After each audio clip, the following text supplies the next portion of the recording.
Welcome to a brand new segment by Socially Desi. This is the Hustle Lounge. Hustle Lounge aims at showcasing stories of entrepreneurs from across the world. The idea is to bring narratives that speak of real hustles that every founder has to go through to start and also run one's business. In the Hustler clan, it truly takes one to know one, right, Garima? Absolutely, Anurag. Thank you, everyone, for tuning in today. Expect life lessons, hacks, and some real learnings and stories of entrepreneurs from world over. In this episode of the Hustle Lounge, we interact with Nidhi Gupta, the founder of Shades of Spring. Shades of Spring is redefining the flower delivery experience across India, and it's making the giving and receiving of beautiful fresh flowers the joy it's meant to be. And Garima, what's the hustle that we are talking about today? Hi, Anurag. Thank you. Welcome, Nidhi. The hustle that we see and we found this so endearing about you and your business is that the sheer grit that and determination that you had to run this business. You're running this business, this mainstream e-com business with WhatsApp and Excel. You started that business with just these two, with no tech support. And I think that's a sheer hustle that only a startup founder like you can do. So to begin this chat, what I want to really understand is that, you started your business while you were still working. You were in an e-com company with all the kind of 9 to 5 job and even beyond. How did you? What made you? How did you kind of manage work and business and start the startup? Hey, hi Garima, hi Anurag. Thank you for having me here. Uh, so starting with how I started, I left my job from my previous company, and I was still looking for a job. And I was not a flower person, but once I got married, I had a need of getting flowers. And before that, I did a trip to Europe, and I was like, these are the kind of flowers I need in my house. And that is when I started before taking up another job. Uh, it's very easy to get off the track once you start working with two responsibilities at the same time. What made me do it is purely the customers which I was serving to, the kind of feedback I used to get from them. Week after week, before even getting the subscription over, they used to come back to me and say, they want to resubscribe for next 3 months or next 6 months. And that kept me going, and kind of feedback, people used to write to me that, this is what I was looking for always. And like, we are so glad you have started this flower delivery. I always wanted it.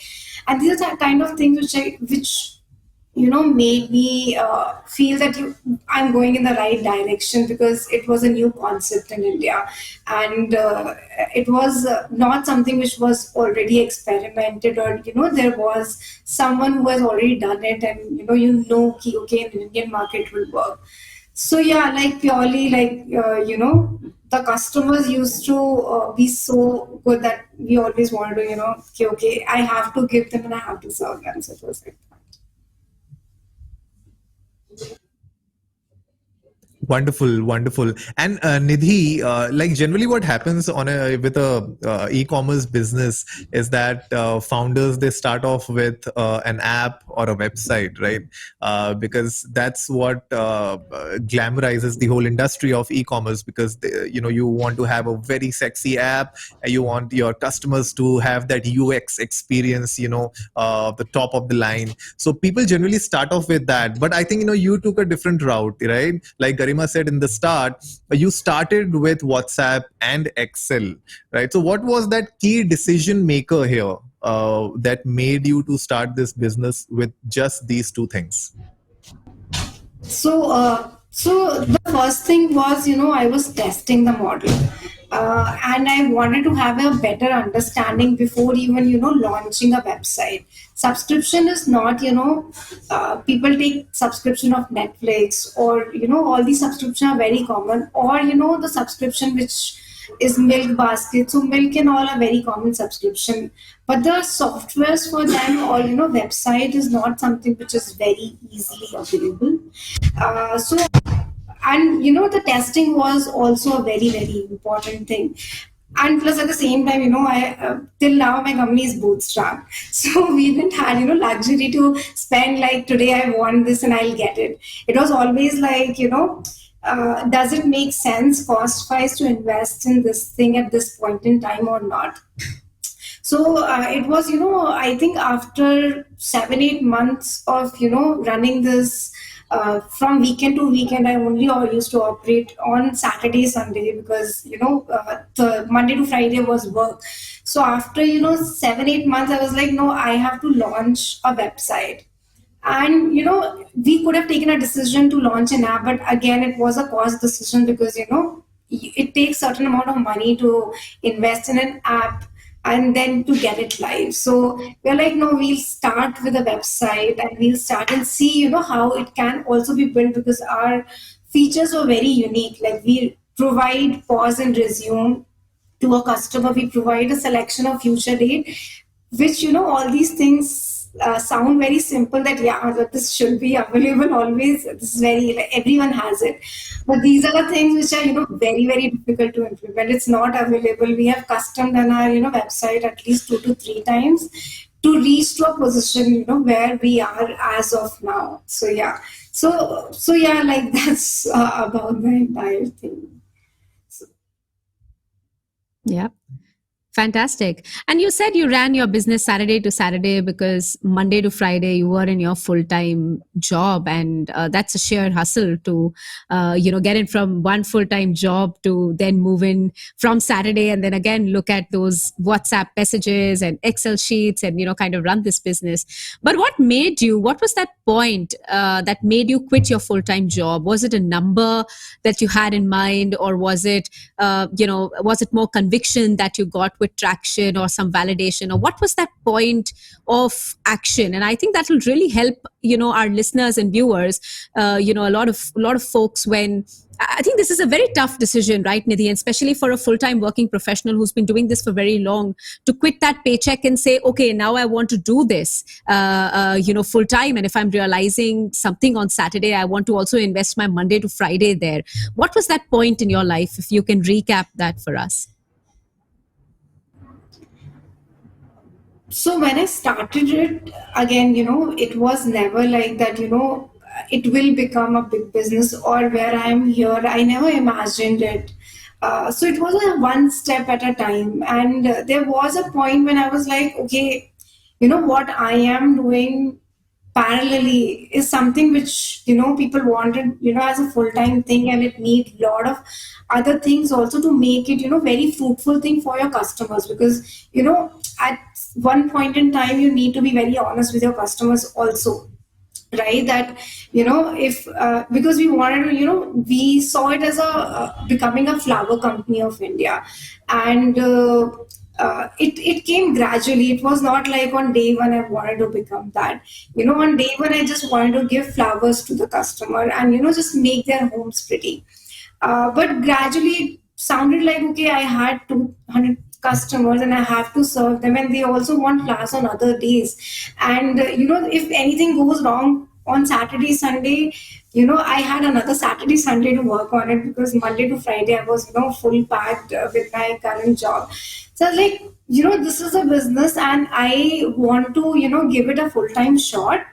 And if it doesn't work, it doesn't work, but I have to give it an honest shot to it, and then we'll see how it will turn out to be.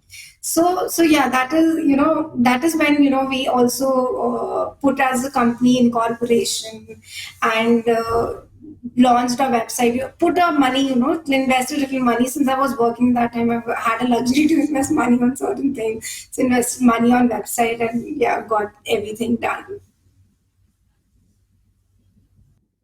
Wonderful. I think, Fantastic. that is a key point there when it comes to incorporating your business, launching your website, when that should happen. Like, when in the timeline of your business, when is the time when you should incorporate and then, put in your money for all the website, app, or, different things. I think a lot of people get caught up in this process. They want to incorporate everything in the start, do everything before even, getting their hands dirty into the business. So I think, our viewers definitely would get a lot many good insights as we move along in the episode. So we touched base upon the subscription model for a bit, at the start of the episode. Nidhi, I would like to know more about it because, when it comes to flowers in India, generally it's like a gift, right? And a one-time gift. Either you're going to someone's marriage, or you're going to their anniversary, you're gifting to your boyfriend, girlfriend, whosoever. So it's like a one-time thing, occasional kind of an affair, right? And you changed that, right? So I really want to understand, how did you come about figuring this whole process of making it a subscription model, and then making it something which can be a regular thing, that from weekend to weekend you get new flowers, new bunch of fresh flowers in your home, and you keep your home decorated throughout the year. So what was the thought process? What was, how did you come about with this subscription model? So to start with, it was always going to be a subscription model. That is what we always wanted, because we wanted to send, beautiful flowers from the farms which are grown in India to the homes, and want people to enjoy flowers, because I have been from a small town, and I always had a garden, and we always used to have big gardens. But after moving out of the home, it was never like a single time when I had a pot also with flowers in it. But it was always there in back of my mind. That is one of the most fond memories of mine, if I look back.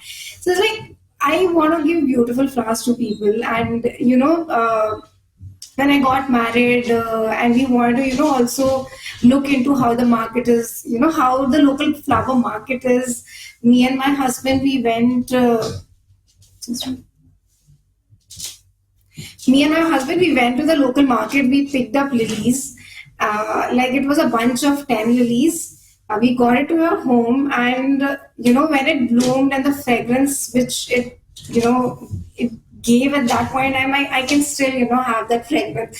I was like, this is this I can keep at all point in time in my house, and it gives us so much joy. And everyone was coming, and I remember my parents were there at that time, and they were also like, wow, like, where are you getting these kind of flowers? And it was always a happy feeling whenever you enter the living room, and that is what we wanted to give.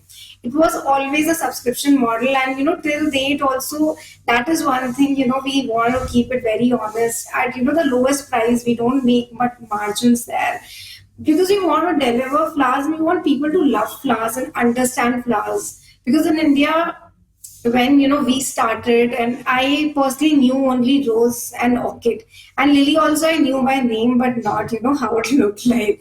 So now, like, when I see my customer, they come back to me and they tell me, sweet William, may this time it is not that great, the earlier one was good, or this time it is this, it's amazing, what is this flower? And we send individual flowers time with name written on them, so they also understand, okay, this is this flower in the vast life.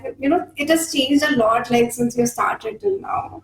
So yeah, so it is always going to be subscription first company. That's what we want to be.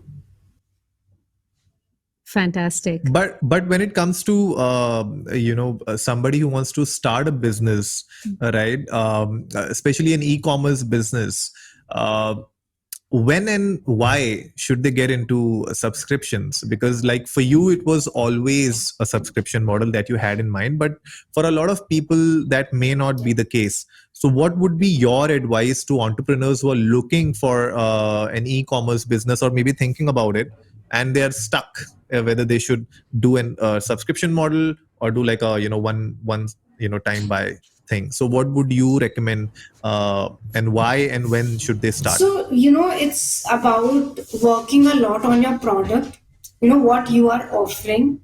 And is that offering making sense to your customer to buy on a regular basis also? And how regular they want to buy?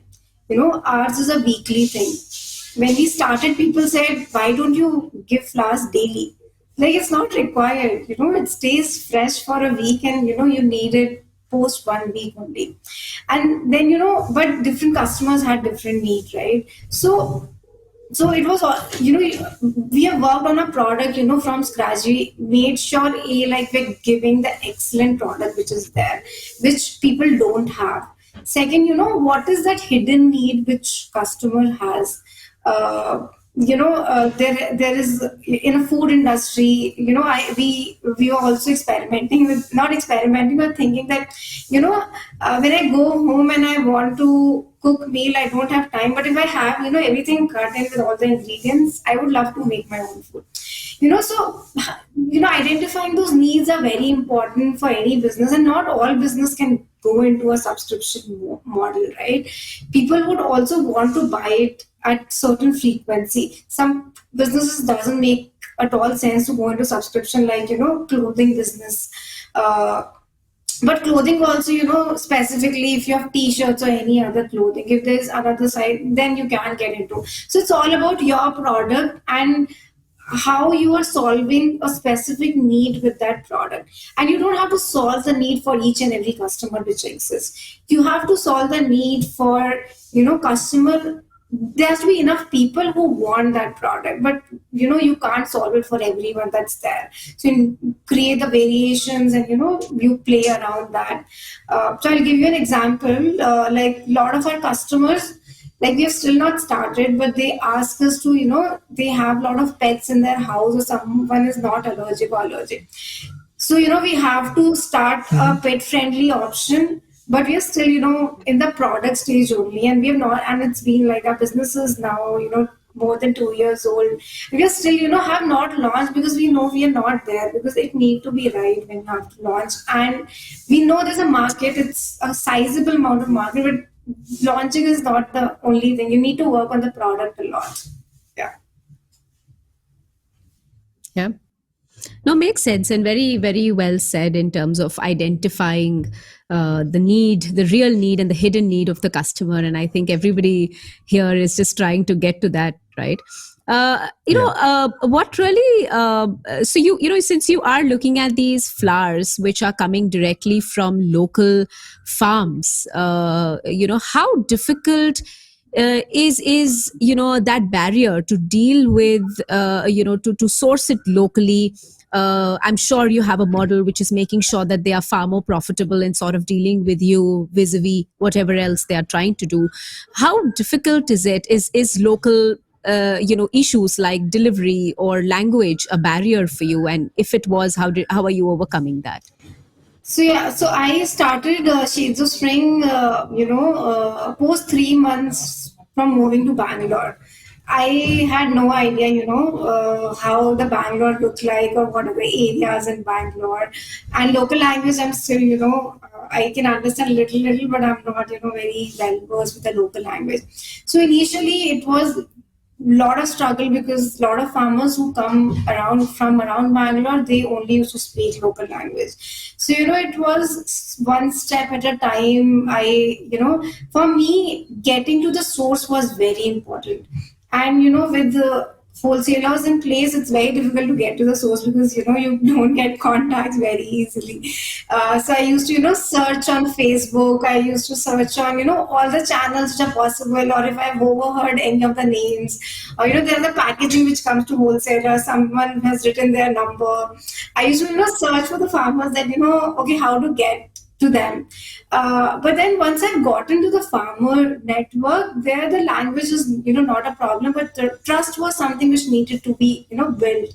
And it has gone, it is slowly which we have built, starting from small amount of flour. So there are 2-3 farmers of mine who I've been working for more than 2-3 years. And flower industry is like a spike and a dip.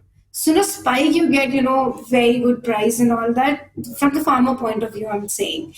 But when it's a dip, you're either it's, you give it at a loss price or you throw the crop, because transportation is much expensive than the cost of your flour. So, we have made sure that, each and every week we are picking some amount of flowers from these farmers. And, quantum has increased from, what I was picking when I started. It's at least 20 times more now. And we are picking from them, on a weekly basis. So that trust is built in now, earlier it was like, first you give money, then only we'll ship it. It started from there, and now it is like, okay, our money is safe with you. So that level of thing which is, come into place. And it's a gradual thing, I think, for any business you need to. And that is why, the sourcing is something which is very core of our business. And I handle it personally. I, make sure that I interact with each and every farmer. I understand what is their problem. If there is an issue, and in the perishable industry, there are a lot of issues, like right from the quality of seeds which are available in India to, how to import it, the technology which is available, the knowledge, how to grow it. All these farmers, they started watching all the channels I have given them from outside India, and they follow that so that they know, what is the right time to harvest, or how they should grow and all that, which are, basic things. I keep sharing it with that. So yeah. Yeah, and they are your, in a way, the partners that you have. I think you have to be equally invested with them as much as you're trying to understand your customers' need. It was very important to understand Yes, what your definitely. farmers' needs It were. is very, very important, especially in a, non-standard industry. In a standard industry, when you Yeah. have a manufacturing unit or something like that, it's all fixed. You understand the consumer, you fix all the things, and you build up your supply chain. But in a non-standard industry, where you deal with a perishability of 3 days, it's very important to have, all the supply chain things stitched up, which I never, imagined when I started, that supply chain is something which I have to solve, and, sourcing is something. I was like, when I went first into the market, it was like, there's so many flowers, and, why it's so good, and like, why people are not getting it. To now, like, it's always, flower crunch. I was like, okay, we are not growing this, and we have to grow this, and how to bring this to India. The conversation has changed totally from then to now. For sure, I think I completely agree with that. That when it comes to a non-standardized, or a non-organized sector, it's really difficult for a new business to come in and adapt to the market environment, the supply chain, and understanding each and every nuts and bolts of the whole machinery. But I'm sure. When you enter this kind of an industry as an entrepreneur, you create your own processes, you create your own chain of things that need to be done in each of these steps of the supply chain. So how were you managing this quality? Because you spoke about, because it's perishable, you need to ensure that the deliveries are happening, and you have, like, I can see on the website, there are like so many varieties of flowers now that you are shipping across 4 different cities. So what kind of processes did you incorporate in your business, which can really help our users as well, our viewers, when it comes to ensuring quality for a business? So Anurag, to be honest, quality in the perishable industry, it's from the source. Be it a food industry, if you're buying the best grain or best material, you will get, a very good quality of the vegetables you're buying. So similarly for us, because you know till 1 year from now, you're also thinking, how to increase the customer base, and that is, the biggest thing. Because once you have a sizable customer base and sizable business, then it makes sense to, go back and solve your supply chain. So, in terms of solving the supply chain, what we did was we connected with farmers at a very good level, where we did a good level of projections for them.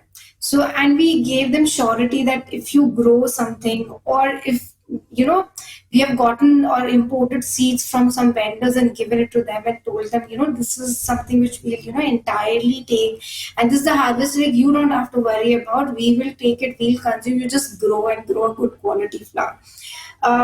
Logistics is more or less, okay. It's not something which largely broken when it is from the farmer to any of the metro cities. If you have to go to one step, down in Bangalore, luckily, it's a hub of flowers in India, and there are so many farmers which are one day around, just a one day distance, and flowers they have Yeah. a vast life of 5 to 10 days on an average. So those were the Hmm. things which are very favorable to us, and that is why we thought, at that point in time, we just have to secure that. But right now, sitting now, we are solving the sourcing. We are interacting with a lot of players outside to understand how we can get the seeds. We have already figured out, and we want to get into the contract farming so we can grow something with good quality and make sure our supply is very secure. Uh, that is next Correct. maybe 1 year plan for our business. But to start with, I don't think us or any other business has to secure the supply. To start, in 1 or 2 years, you have to figure out the demand. If demand is not there, then there's no point doing all the other things you're doing for the Yeah. supply chain. So once you have a sizable demand, then you go ahead and change all the things in the industry, which we also want to do. We want to digitize. This is very unorganized sector if you in terms of ordering. I for an example, if I have let's say 1 acre of farm, only my wholesaler knows that I have the production. There is no one else in India knows that this Yeah. farmer has a production, right? And so I am just dependent Yeah. on my wholesaler to sell my entire produce. So there is no technology, nothing which has been there in the industry. So those are things to solve, but you solve something when you yourself has a sizable business to solve it for. So yeah. No, that's great. I think, small things, I think each step requires your attention and a different kind of, steps or processes in order to make sure that the whole system is running fluently. And yes, solving a lot of issues at the source itself makes sense, because at the end of the day, in this whole supply chain, there's no case of, keeping inventories, because it doesn't really help in any case. So I think, great conversation, great discussions, Nidhi. And guys, if you are watching us or listening to us, please make sure you go check out shadesofspring.in. And they are delivering right now in 4 cities, which are Bangalore, Bombay, Hyderabad, and Chennai. Any plans to open up new stores in Delhi? Come to Delhi as well. Yes, we want to first stabilize all the things. We still don't have same day delivery and next day delivery in all these cities. So we want to, have that going and the ball rolling.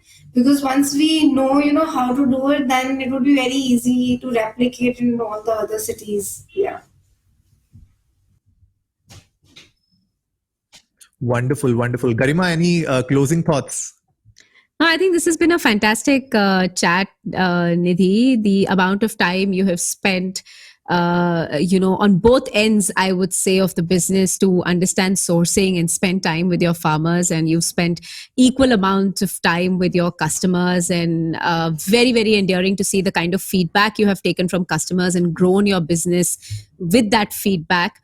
So we wish you very, very well. Your hustle of starting a business, without any hesitation, of going to a new city. So many people would give up starting a business. Anurag and I were just talking. People move to new cities and they always end up thinking that, oh my God, if I had the comfort of my previous city where I was living for 10 years, it would have been so much easier. But I think you break Yeah. all those barriers so seamlessly. No one needs technology. You come from an e-com background, but you started a business with zero tech. That is fantastic. So congratulations on that. And I'm a proud customer of Shades of Spring. So please go and subscribe. That's a great business that Nidhi is running, and we both wish you well. Thank you so much for this chat today. What an amazing session today. So, guys, if you're waiting for that perfect tech to launch your product, don't. There's nothing bigger than understanding customers and validating the need for the product. Absolutely, Anurag. Great session today, I agree. Thanks everyone for tuning in today.